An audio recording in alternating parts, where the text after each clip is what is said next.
आप सभी को डॉक्टर नरेश कुमारी का नमस्कार। आज की इस वीडियो में हम हिंदी विषय के व्याकरण का टॉपिक वाक्य के जो है भेद पढ़ेंगे। रचना के अनुसार वाक्यों के कितने भेद होते हैं। इससे पहले वाली वीडियो में मैंने वाक्य की परिभाषा, वाक्य के अंग, उद्देश्य और जो है विधेय के बारे में विस्तार पूर्वक चर्चा की थी। और मैं आशा करती हूँ कि आज इस वीडियो को आप अंत तक ध्यानपूर्वक सुनेंगे और देखेंगे और अपने चैनल को सब्सक्राइब करेंगे और वीडियो को लाइक एंड शेयर भी करेंगे। देखिए, वाक्य के दो अंग बताए थे मैंने, उद्देश्य और जो है विधेय। और यदि वाक्य के घटक की बात करें तो वाक्य में जो है दो अनिवार्य घटक होते हैं। छोटे से छोटे वाक्य में भी कर्ता और क्रिया दो अनिवार्य घटक है। जैसे राम जाता है, राम करता है और जाना क्या है, क्रिया है। तो ये वाक्य के घटक हैं और वाक्य के तत्व अलग होते हैं और वाक्य के जो है अंग अलग होते हैं और घटक अलग होते हैं। और थोड़ी सी मैं आपको जानकारी देना चाहती हूँ। देखो, वाक्य पूर्णांग और एक अल्पांग वाक्य। पूर्णांग मतलब वाक्य की रचना के लिए एक कर्ता मतलब उद्देश्य तथा एक क्रिया मतलब विधेय का होना बहुत जरूरी है। लेकिन कई बार आप देखते हैं, जैसे चलोगे कोई इस तरह से, कहाँ जो है स्टेशन, कब, 4 बजे। तो इस प्रकार ये मैंने जो है उस वाक्य को बताया। अभिव्यक्ति के स्तर पर जो है एक शब्द वाली रचनाएं पर या भाव या विचार को प्रकट करने की दृष्टि से तो पूर्ण है, लेकिन ये जो है वाक्यों के लघु रूप हैं। अब यदि इसको पूर्णतः हम बात करें कि जो है क्या तुम मेरे साथ चलोगे, तो कहाँ चलना है। अब इस तरह से इस तरह से भाषा में कुछ ऐसे वाक्य भी हो सकते हैं जिनमें से कुछ अंशों का लोप हो गया, परंतु ये अर्थ या भाव को क्या संदर्भ के अनुसार जो है स्पष्ट करने में समर्थ होते हैं। ऐसे वाक्यों को लघु वाक्य या अल्पांग वाक्य कहा जाता है। तो इस दृष्टि से वाक्य के दो प्रकार होते हैं। पूर्णांग वाक्य वे वाक्य जिनके सभी अंग जो है वाक्य में विद्यमान हो, पूरे हों, तो पूर्णांग पूरे अंगों वाला, उद्देश्य और विधेय, तो वो क्या कहलाएगा, पूर्णांग वाक्य। और अल्पांग जिन वाक्यों में उद्देश्य या विधेय से संबंधित घटकों में से कोई एक ही घटक विद्यमान हो, वो तो क्या कहलाता है, अल्पांग वाक्य। तो अब जो मैंने बताया कि आज रचना की दृष्टि से जो है वाक्यों के भेद, तो वाक्य इसको हम मुख्यतः जो है सरल वाक्य और जटिल वाक्य, और जटिल वाक्य को भी हम दो उपभागों में, एक संयुक्त वाक्य और एक मिश्र वाक्य, और इसको असरल वाक्य भी कहते हैं। अब इनको समझने से पहले देखिए, अब मैं इन 4 वाक्यों का उदाहरण देती हूँ। मुझे कल आगरा जाना है। फिर दूसरा वाक्य क्या है, मुझे कल आगरा जाना है और फिर परसों वहां से मुंबई जाना है। अब फिर मैं तीसरा वाक्य बोलती हूँ कि मुझे सूचना मिली है कि कल मुझे आगरा जाना है। अब मैं फिर से एक वाक्य को बोलूँ, मुझे सूचना मिली है कि कल मुझे दिल्ली जाना है और फिर वहां से मुंबई जाना है।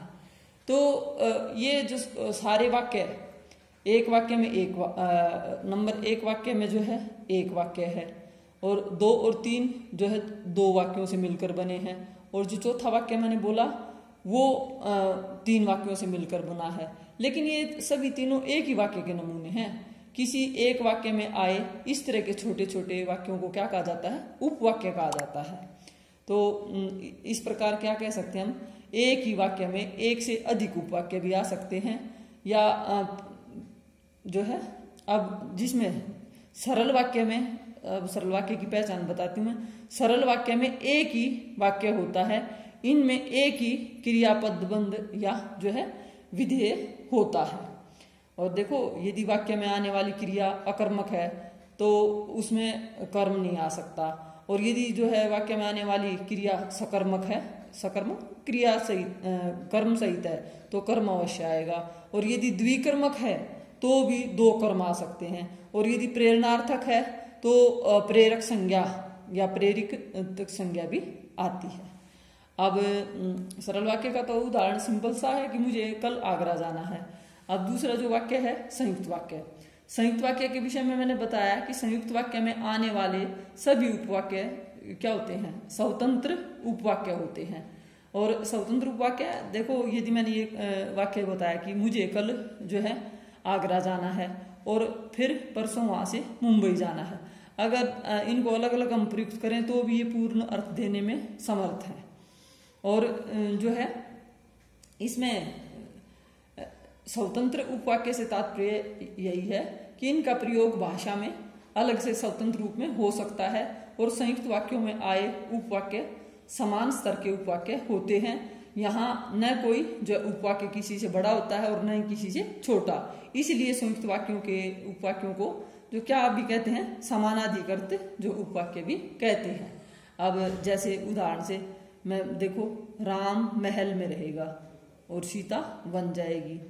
पिताजी बाजार गए और बच्चों के लिए जो है क्या लेकर आए, फल लेकर आए। अब ये इस तरह से जो है संयुक्त वाक्य है और से जो है जुड़ा होता है। अब इसको भी जो है संयुक्त वाक्य को भी हम 4 भागों में बांट सकते हैं। एक तो संयोजक संयुक्त वाक्य, एक विभाजक संयुक्त वाक्य, एक विरोधवाचक संयुक्त वाक्य, एक परिणामवाचक जो है संयुक्त वाक्य। अब देखो संयोजक संयुक्त वाक्य कौन सा होता है, जिन संयुक्त वाक्यों में उपवाक्य 2 कार्य व्यापारों या स्थितियों को जोड़ने का कार्य करता है, वो क्या कहलाता है। जैसे संयोजक संयुक्त वाक्य, मैं दिल्ली गया और मेरी पत्नी आगरा, जो है मैं अपने लिए जो है मैंने अपने लिए रोटी बनाई है और आपके लिए चावल, ये संयोजक। अब विभाजक में जिन संयुक्त वाक्यों में आए उपवाक्यों से 2 स्थितियों के जो है कार्य व्यापारों के बीच विकल्प जो है दिखाया जाए या एक को स्वीकार किया जाए दूसरे को छोड़ दिया जाए, तो ये क्या कहलाता है, विभाजक जो है संयुक्त वाक्य। जैसे आप मेरे साथ रहेंगे या मदन के साथ जो है आप पहुंच जाएंगे या मैं आपको फोन करूं, तो ये है विभाजक संयुक्त वाक्य। इसके बाद तीसरा जो है विरोधवाचक, जब उपवाक्यों के बीच विरोध या विरोधाभास का बोध होता है तो ऐसे संयुक्त वाक्य विरोधवाची संयुक्त वाक्य कहलाते हैं। ये प्राय मगर, पर, लेकिन, किंतु इनसे जो है जुड़े होते हैं। वह खेलने में तो अच्छा है मगर पढ़ाई नहीं करता। अब अगला है परिणामवाची संयुक्त वाक्य, जब जो है एक उपवाक्य से कार्य का दूसरे से उसके परिणाम का बोध हो तो वे परिणामवाची संयुक्त वाक्य कहे जाते हैं। इनके उपवाक्य प्राय इसलिए, अतः, सो आदि अवयवों से जुड़े होते हैं। आज बाजार बंद है इसलिए